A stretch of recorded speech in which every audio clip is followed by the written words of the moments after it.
Hello and welcome to my channel. Say hi to a happy day. In this channel, I would like to share tales and stories I personally picked and are my kids' favorite book stories. Let's enjoy listening while I read to you the story of Disney's Moana, A Day with Moana. The morning sun rose high over Matanui as Moana headed through the village. "Good morning," Moana said, approaching two women with baskets of food. "How are things?" "Hi, Moana. It's a fine day, but we're low on sugarcane and won't have enough for what we're making." "I can help," Moana volunteered. "I'll gather some more for you." "Can we come too?" A girl named Fatui asked Moana. "We love exploring." "Yes, but we all have to stick together. The island is big and I don't want anyone to get lost. But if something does happen, just stay where you are and wait for me to come find you," Moana said. "We promised," the children said. They were so excited to spend the day with Moana. Moana and the children set off toward the forest.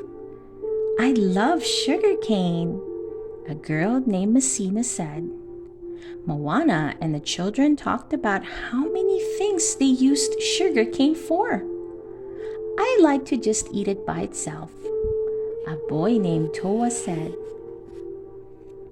The forest was full of giant trees, colorful plants and rocks and boulders of all sizes.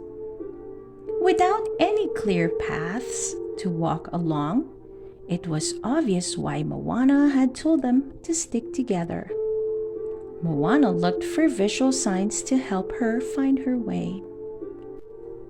"See that rock over there looks like a little like Pua?" Moana said. The kids loved Pua and could picture him as if he were right there. Moana pulled aside some thick green vines, revealing a large grove of coconut trees. "Can we stop for a snack?" Lamui asked. "That's just what I was asking," Moana replied. Lamui and Toa scrambled up a tree. They picked the ripest fruits, then tossed them down. After they broke open the coconuts against a rock, they devoured the white meat and drank the sweet water inside. It was a refreshing break. "Do we have time for a game?" Fatua asked. Since they'd reached the coconut grove sooner than Moana had expected, she figured a quick game wouldn't hurt. "How about a round of hide and seek?" she asked. "Yes!" the children exclaimed. They scattered in every direction. "But stay close by," Moana called after them. She shut her eyes and began to count. While he was looking for a place to hide, Toa saw a colorful bird he had never seen before. He began to follow the bird. "Time's up," Moana yelled. She opened her eyes and began to look for the children. In a matter of minutes, Moana had found Fatua, Lamuri, and Messina. That meant only Toa was left. But no matter where she looked, Moana couldn't find him. "Good job, Toa. You found the best hiding spot. You can come out now," Moana said. When he disappeared, he didn't appear. Moana was worried he was lost. Meanwhile, Toa had followed the colorful bird all the way back to his nest. He turned around to show his friends, but realized he was all alone. He started to worry, but he remembered what Moana had said earlier, and he sat down and waited for her to find him. Moana and the other children went back through the vines towards the pua-shaped rock.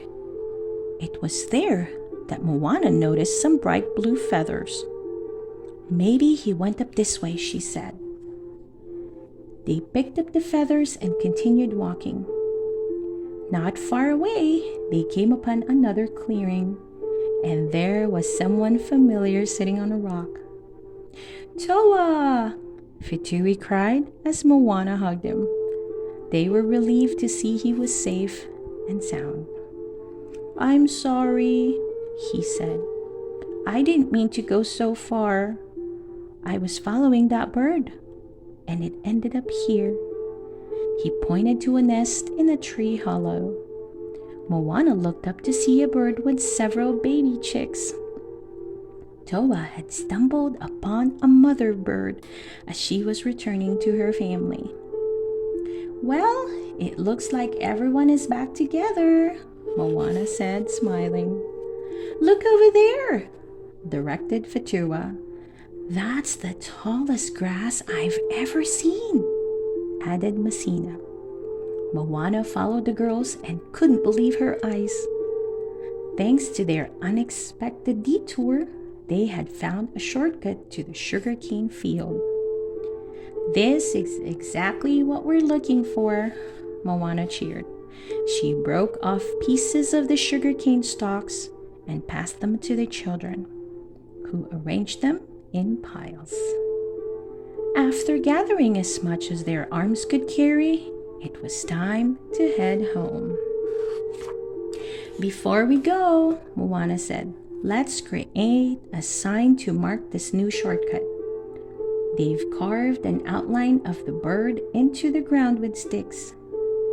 Finally, they stuck the blue feathers they'd collected in the ground next to their new landmark. It was a perfect way to end their afternoon. Soon, Moana and the children arrived in the village. Moana gave the basket of sugarcane to the women, who were delighted to see the bright, juicy stalks. "Thank you, Moana," one woman explained. "These are wonderful." "It was our pleasure," Moana replied.